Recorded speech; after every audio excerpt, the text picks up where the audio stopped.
سے حسین نے جنگ کی ہے اس سے صلح نہیں کر سکتے، اور جس سے حسین کے بابا نے جنگ کی ہے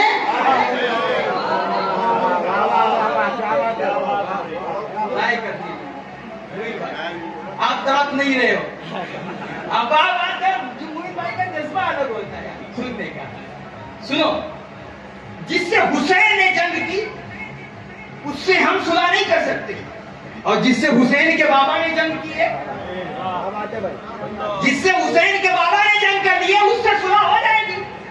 اس کے تم قصیدے پڑھو گے، اس کے تم فضائل کی کتابیں لکھو گے، اس کے تم عرس مناؤ گے، اس کے سیاست معاویہ زندہ باد کے نعرے لگاؤ گے، اور اس کے تم بے خطا بے گناہ کے نعرے مارو گے.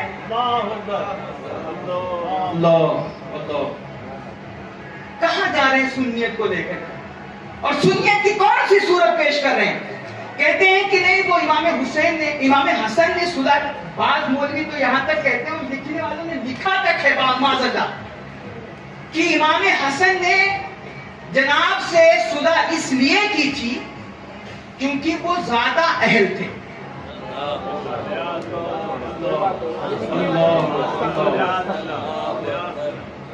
یہ لکھنے والوں نے لکھا. کہتے ہیں حسن نے صلح اس لیے کی تھی، جبکہ صلح کیوں ہوئی ہے نا، یہ ان کو مجبور. کچھ لوگ کہتے ہیں صلح کر لی یہ حقانیت کی دلیل ہے، ورنہ کیا امام حسن حکومت ایسے کسی ایرے کے حوالے کر دیں گے، کسی باقی کے حوالے کر دیں گے؟ میں نے کہا واہ صاحب تمہارا معیار تو بڑا مضبوط ہے، ایسے ہی تمہاری سنیت ہوتی ہے کیا؟ کہ مطلب جس سے صلح ہو جائے وہ حق پر ہے. تو صلح حدیبیہ میں مصطفیٰ نے بھی صلح کی تھی.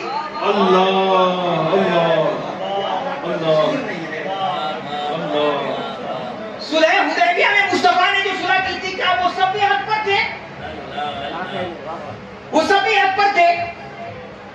کہتے ہیں اصل میں امام حسن مصطفیٰ نے جو صلح کر دی نا، وہ چونکہ دیکھ رہے تھے کہ یہ زیادہ اچھے سے کام کر سکتے ہیں اور ان کے اندر زیادہ اہلیت تھی. میں آپ کو نام گنو پہلے تم لوگ. حضرت سیدنا عمر فاروق اعظم گنو یار، پہلے نام گن لو آپ لوگ. حضرت سیدہ عائشہ صدیقہ، حضرت سعد بن ابی وقاص، حضرت عبداللہ بن عباس، حضرت عبد الرحمن بن غنم اشعری، حضرت سعصع بن سوحان، اور پھر آخر میں قاضی القضات مولائے کائنات علی مرتضیٰ شیر. کتنے ہوئے بھیا؟ اتنے بڑے بڑے صحابہ کا کہنا ہے معاویہ قطعاً خلافت کے حقدار نہیں تھے. یہ کہتا ہے سارے صحابہ کلہم عدول، سارے صحابہ سب عادل ہیں، جو کہہ دیں ایمان لے آؤ. تو ہم بھی تو کہہ رہے ہیں علی کے کہنے پہ ایمان لانا.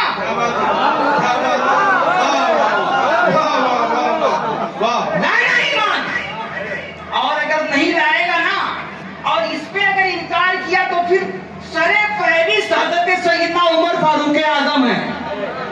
جلال فاروقی سنے ہو جی؟ جلال فاروقی کو سنے ہو نا؟ ان تمام اجلہ صحابہ کا کہنا ہے. بلکہ حضرت عمر فاروق اعظم کہا کرتے تھے کہ تم لوگ اے قریش کے لوگوں، تم لوگ اقتدار اور خلافت کے معاملے میں جھگڑنا نہیں، ورنہ معاویہ آ جائے گا. یہ جملہ میں آپ کو دکھاؤں گا. وہ نصیحت کیا کرتے تھے، لڑنا نہیں ورنہ معاویہ آ جائے گا.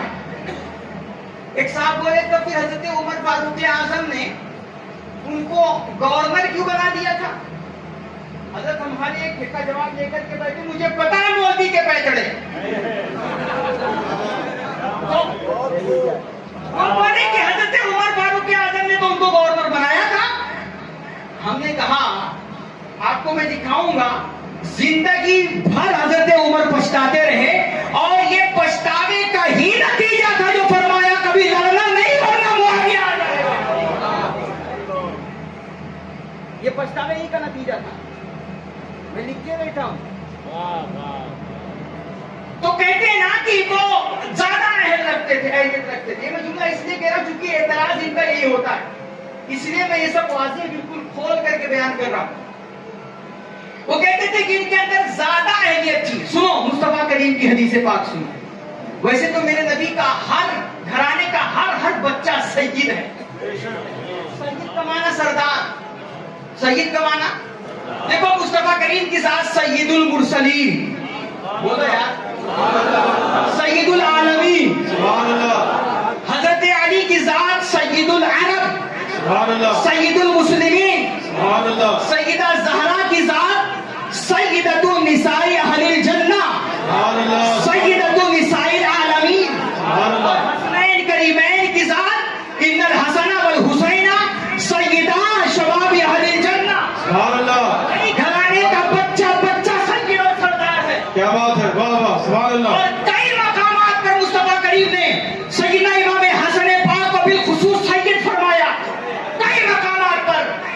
لیکن یہ جس حدیث کو دلیل بنا کر کے نا وہ جو دفاع کرتے ہیں، اس حدیث میں بالخصوص میرے نبی نے سید کا لفظ فرمایا، بالخصوص سید کا لفظ فرمایا. آپ نے فرمایا ان ابنی ھذا سید لعل اللہ سیصلح لعل اللہ یصلح بہ بین فئتین من المسلمین. کہ میرا یہ بیٹا سردار اور سید ہے.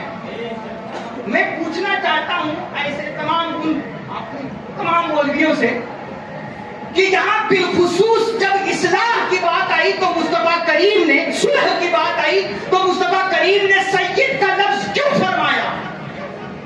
دراصل میں پھر وہی کہوں گا، مصطفیٰ کی نگہ نبوت دیکھ رہی تھی کہ دورے بنو امیہ تو ختم ہو جائے گا مگر بنو امیہ کے سکوں کی کھنک کا اثر ان کے دلوں پہ باقی رہے گا.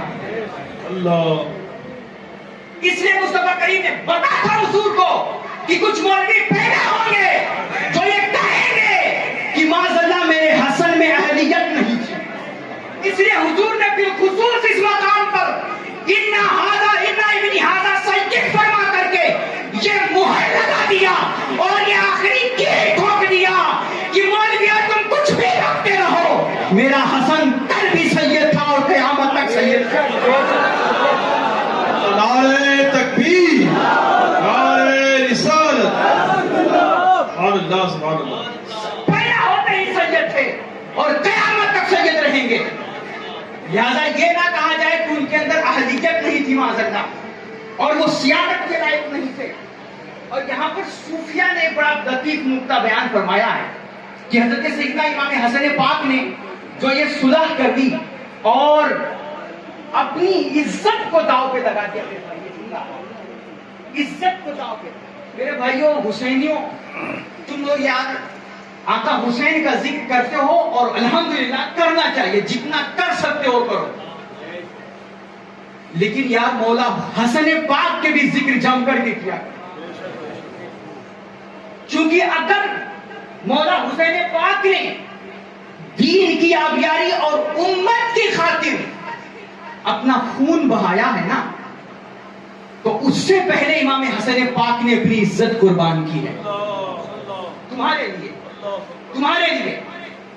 اس لیے اس امام کا ذکر جم کر کے کیا کرو. ہاں جب امام پاک نے تمہارے لیے امت کی خیر خواہی میں جب یہ صلح کر لی نا، تو معاذ اللہ کہنے والوں نے انہیں یا آرل مومنین کر کے جو ہے مخاطب کیا، یا معدل مذلین کر کے مومنین کر کے مخاطب کیا.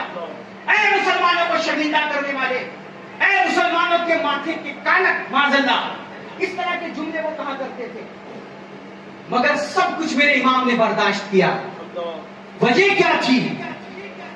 کیونکہ امت کا خون نہ بہے. اور سردار میرے نبی نے فرمایا نا، سردار وہ ہوتا ہے جو وقتی طور پہ کیا ہو رہا ہے یہ نہیں دیکھتا ہے، وہ معاملہ نہیں، معاملے کے انجام کو دیکھا کرتا ہے. یہ سید کی اور لیڈر کی نشانی ہوا کرتی ہے. کامیاب لیڈر کی نشانی کیا ہے؟ کہ وہ معاملہ نہیں دیکھتا ہے، معاملے کے انجام پہ نظر رکھتا ہے. اور سیدنا امام حسن پاک دیکھ رہے تھے کہ چاہے ادھر کا لشکر ہو یا ادھر کا لشکر ہو، دونوں میں میرے نبی کا کلمہ پڑھنے والے لوگ ہیں، اور کچھ ہستیاں ہیں جو دباؤ میں آئی ہیں لڑنے کے لیے، اور کچھ ہیں کہ جو مستقبل میں بہت کچھ امت کے لیے کر سکتی ہیں۔ اس لیے میرے آقا امام حسن پاک نے کہا ٹھیک ہے تمہیں اقتدار چاہیے، لو میں اقتدار تمہارے حوالے کر رہا ہوں، مگر خبردار میرے نبی کی امت کا خون نہ بہے، میرے نبی کی امت کا خون نہ بہنے پائے۔ اپنی عزت نیلام کر دی، اقتدار ان کے حوالے کر دیا۔ صوفیہ یہاں پر لکھتے ہیں یہ تصوف کا اور سب کا عقیدہ ہے کہ تم اللہ کے لیے اگر ایک خرچ کرو گے وہ تمہیں 70 گنا عطا فرمائے، اگر تم اللہ کے لیے ادنا قربان کرو گے بدلے میں اللہ تمہیں اعلیٰ عطا فرمائے گا۔ دنیا کی حکومت کو، اقتدار کو امام حسن پاک نے اللہ کی رضا کے لیے ٹھوکر مارا، اسے اللہ کی راہ میں قربان کر دیا، بدلہ اللہ نے یہ عطا کیا کہ قیامت تک نبی کے نسلوں کی خوشبو بنی انسان میں باقی رہے، قیامت تک لے۔ اور کہتے ہیں جتنے کتب اور ابدال پیدا ہوں گے اور قیامت تک انسانیت جس گھرانے سے فیض پائے گی وہ گھرانہ میرے امام حسن پاک کا ہوگا، یہ اللہ نے بدلا عطا فرمایا۔ اور آخری جو امام ہمارے آئیں گے فرماتے ہیں یہ بھی اسی بدلے کے نتیجے میں ہے کہ جب تک انہوں نے چند پل کی حکومت قربان کی نا، بدلے میں اللہ ان کو اتنا بڑا بدلہ عطا کرے گا کہ ان کا بیٹا آخر میں امام مہدی آئے گا اور اللہ انہیں پوری دنیا کی، پورے عالم کی حکومت عطا فرمائے گا۔ سبحان اللہ، سبحان اللہ، سبحان اللہ۔ تو میرے بھائیوں یہ کچھ باتیں تھیں جو میں نے آپ کے سامنے عرض کی ہیں، اور اس کے علاوہ بھی بہت کچھ باتیں ہیں جس کو میں کھلی دعوت دیتا ہوں، جس کو کوئی اعتراض ہو اور جس کو کچھ کہنا ہو، اگر وہ صاحب علم ہے، اندھ بھکت نہیں ہے، حقیقت تسلیم کرنے والا، تو ہما دم یہ میں اس لیے میں اپنے علم معاذ اللہ استغفر اللہ اس ناطے نہیں بول رہا ہوں، اس ناطے نہیں بول رہا ہوں، مجھے جو ناز ہے نا چونکہ میں سیدوں کے ٹکڑے پہ پڑھتا ہوں، سبحان اللہ، سبحان اللہ، سبحان اللہ۔ الحمدللہ۔ کچھ لوگ کہتے ہیں کبھی کبھی ہمارے فیس بک پہ کچھ لوگ ہردم لڑے رہے، وہ کمینے ہمیں تانا دیتے نا کہ تمہیں لمبی تنخواہ مل رہی ہے، استغفر اللہ۔ تو میں عرض کرتا ہوں الحمدللہ تمہیں کہیں اور سے تنخواہ مل رہی ہے، اس تنخواہ پہ لعنت، کیا بات ہے، کیا بات ہے۔ اور ہمیں جو اس در سے مل رہا ہے نا یہ ہمیں صرف دنیا کی بھلائی کے لیے نہیں ہے، یہ شاید ہماری آخرت کی بھی بھلائی کے لیے۔ سبحان اللہ، سبحان اللہ، سبحان اللہ، سبحان اللہ۔ الحمدللہ۔ تو میں اپنے علم پر گھمنڈ کرتے ہوئے، غرور کرتے ہوئے یہ بات نہیں بول رہا ہوں، میں سیدوں کے در پہ پڑھتا ہوں اور سیدوں کے در سے فیض لیتا ہوں، الحمدللہ۔ اس ناطے میں بول رہا ہوں، اور میں دفاع میں کر نہیں کر سکتا، میں تو غلامی کا حق ادا کرنے چلا، کیا بات ہے۔ اور میں غلامی کا حق کس کا ادا کرنے جا رہا ہوں یہ تو دیکھو نا یار۔ تو میں مولائے کائنات ان کے مقابل میں آنے والی جتنی باطل طاقتیں تھیں، جتنی بھی باطل طاقتیں تھیں، کسی کو کسی بھی تعلق سے بات کرنی ہے میں ہمہ وقت اس کے لیے تیار ہوں، سبحان اللہ، سبحان اللہ، ہمہ وقت تیار ہوں، سبحان اللہ، سبحان اللہ۔ کر لے بات، مگر بات کتابوں کے حوالے سے ہوگی۔ جی ہاں جی، بس میں اپنی تقریر یہیں پہ ختم کرتا ہوں۔ اللہ کریم ہمیں اہل بیت اطہار کی محبت میں جلائے اور دنیا سے اٹھائے تو ان کی محبت میں۔